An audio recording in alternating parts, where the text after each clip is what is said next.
How are you? Greetings to you, my dear friends. Today we start our new show completely unexpectedly. Today we will talk about the singer Marvin Gaye, whose work encompasses all the lives of American society from 1960s to the mid-80s. We will discuss perhaps this period of time in America can be called the most dramatic. Let's begin with their stories. I want to remind you to subscribe to my channel. We will learn more about the history, culture, society of America. Join us by simply subscribing for more interesting future subjects we will bring to you. So let's get started. Since the beginning of the 60s, a period of prosperity ends and a deep economic crisis of the 70s sets in, and it is in this period that is characterized by the Black Civil Rights Movement in the United States. It is then that Americans' military interventions in Vietnam comes. The United States steps forward in a space race, landing its astronaut on the moon. The social tensions associated with the infringement of women's rights is sharply felt. The conflicts of generations is aggravated. A sexual revolution is taking place. Drug use and other problems of society are spreading. To me, a person born and raised in the Soviet Union, in the atmosphere of the Iron Curtain, ideologies toward America, me, a person who has gone through all the hardships of Gorbachev, perestroika, and the consequences of the crisis, a fundamental changes in post-Soviet society, I, a person who has experienced in the post-Soviet so-called independence, Kazakhstan, the deceitful policy of Nazarbayev, society overgrown with corruption, nepotism, bribery, of course, would like to know about American society, which is new and interesting for me. Just compare, after all, comparing the societies in which they all have lived. Most of the time, and then the new society in which you begin to take your first steps is always interesting. Being here in America, in San Francisco, you can personally understand and compare two polar societies, two different cultures, Western and Soviet, so that you don't have any questions. What I mean by culture, I'll answer right away.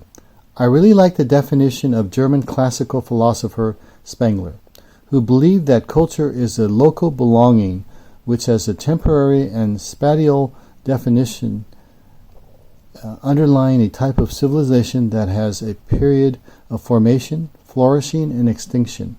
Through this concept, I will explain my feelings about American culture.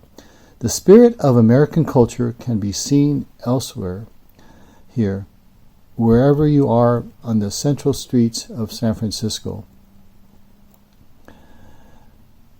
or on the narrow streets of the world-famous Castro, or on the local streets of the Sunset, Mission, Fillmore, Richmond, different neighborhoods.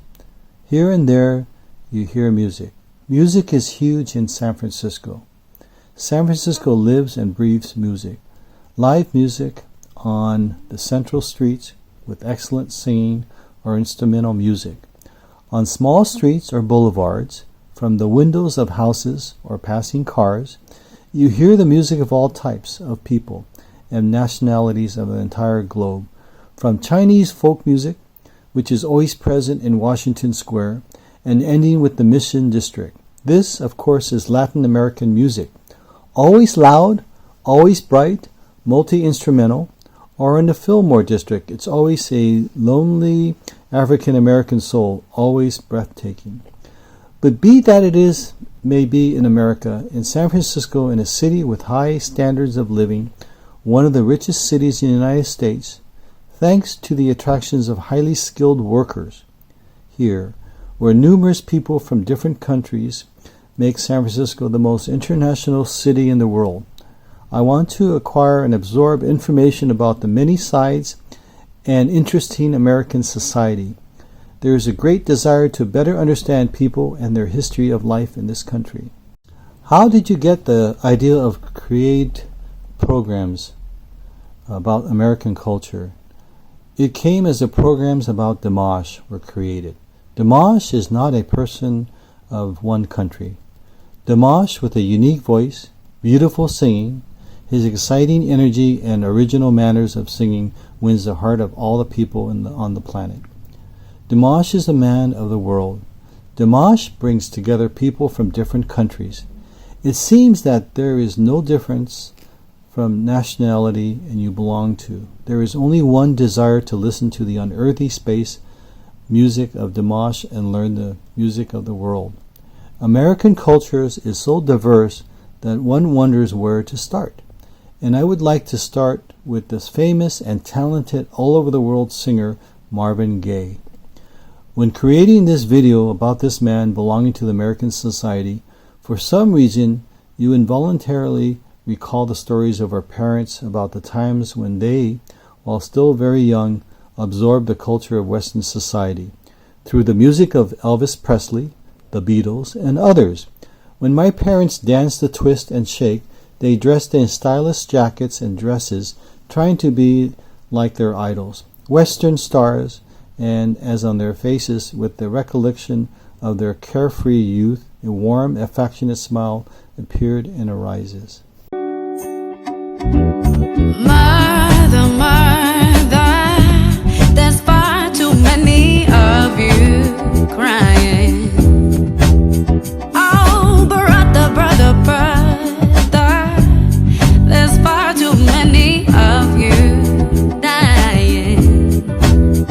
Oh, we've got to find a way to bring some love in here today. Oh, Father, Father. Of course, our knowledge of Western musical culture began with the parental stories about their Western idols, and we replenish our baggage of knowledge about Western music already about our idols. And today, as I said, we will talk about the work of the singer Marvin Gaye, who was forced to add the letter E at the end of his name in order to dispel rumors about his homosexuality and to distinguish himself from his father, Marvin Gaye Sr., with whom he didn't get along. Don't punish me with brutality. Just talk to me so you can see what's going on. What's going on? Since the beginning of the 60s, the era of counterculture began in earnest with the assassination of John F. Kennedy in November 1963. The counterculture was associated with the ideology of youth rebellion, the aesthetics of hippism, the new left consciousness, and the culture revolution. Counterculture has become such a large-scale and theoretically equipped movement that echoes of those cultures' upheaval still exist in modern Western culture. The counterculture is a kind of humanitic revolution that it was then that the foundation of traditional morality began to sway and begin to crumble. It was a true revolution, transforming American life in the areas of material existence, lifestyle, family relationships, and personal freedom. Political compromises ended the Vietnam War, passed harsh environmental laws, and legalized abortion. It was at this time that a fame of Marvin Gaye began, whose album What's Going On? Entering the list of 500 greatest albums of all times according to Rolling Stone magazine.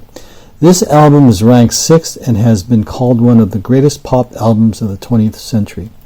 Music lovers believe that What's Going On has one magical property. No matter how many times you've listened to it, each time it sounds fresh and different from the last time.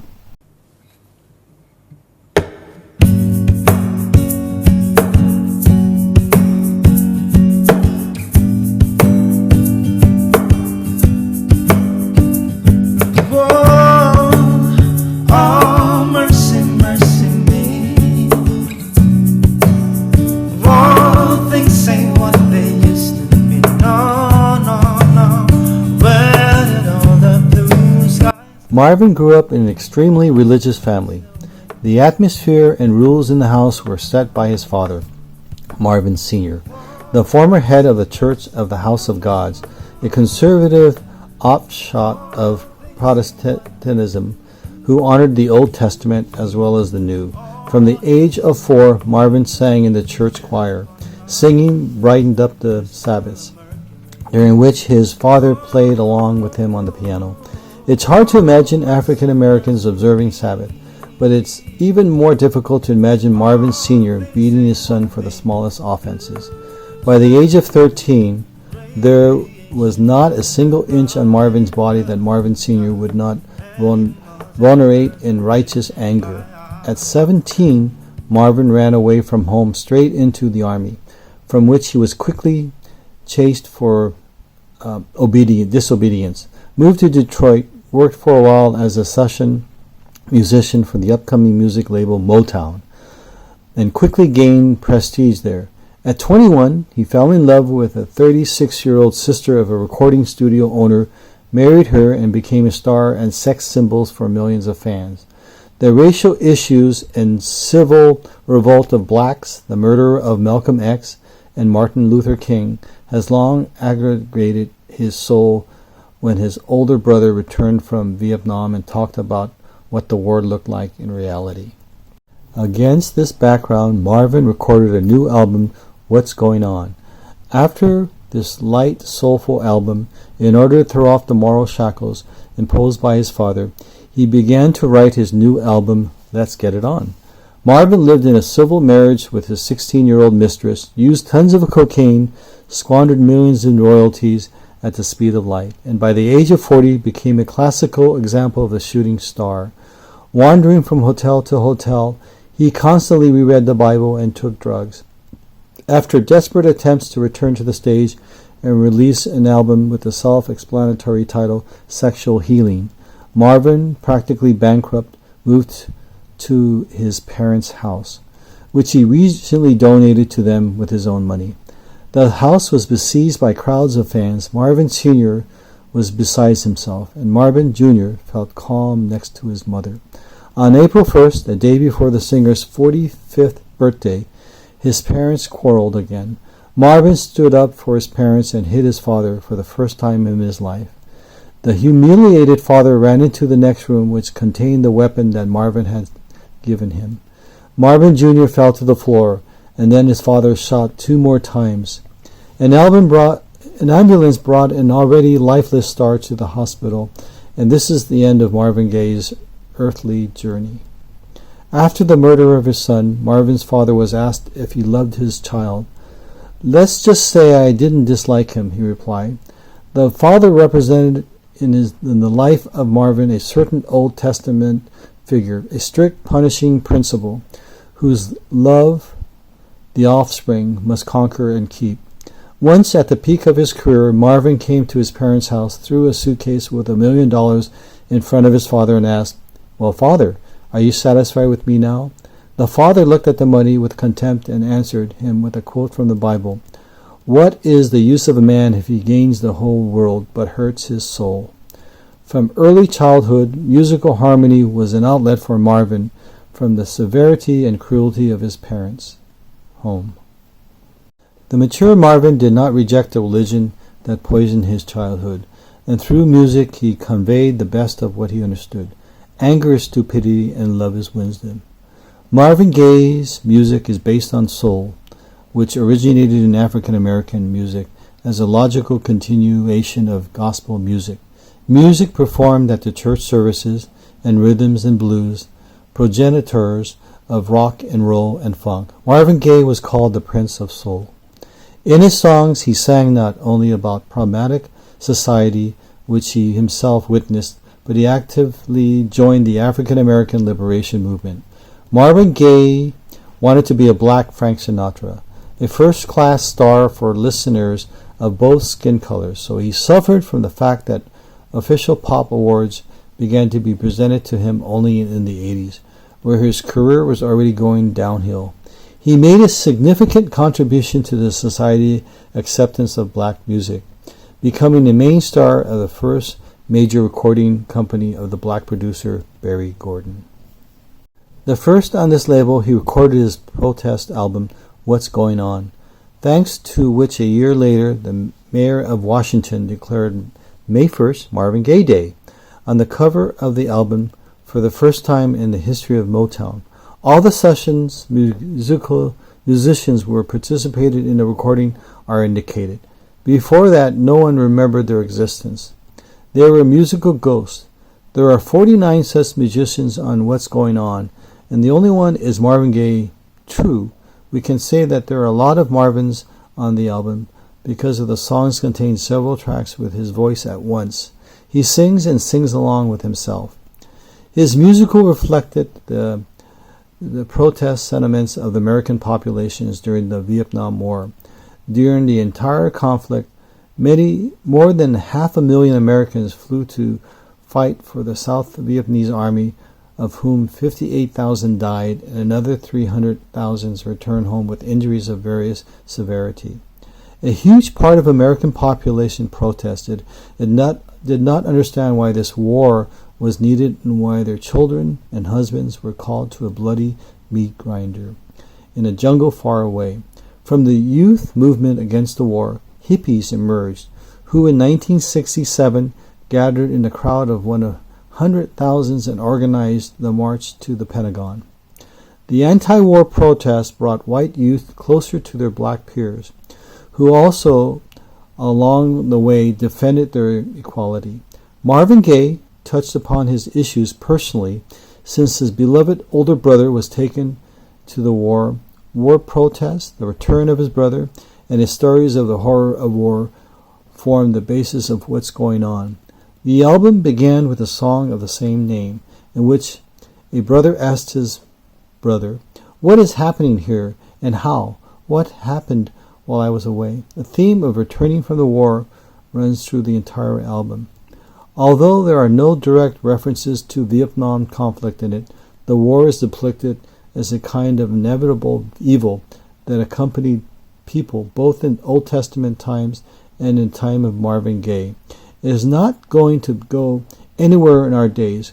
However, in the 70s, everyone clearly understood that kind of war they were talking about. The album was characterized as nothing more than a protest, and Marvin became an honorary member of the two prominent African Americans who protested against the Vietnam massacre, Martin Luther King and Muhammad Ali.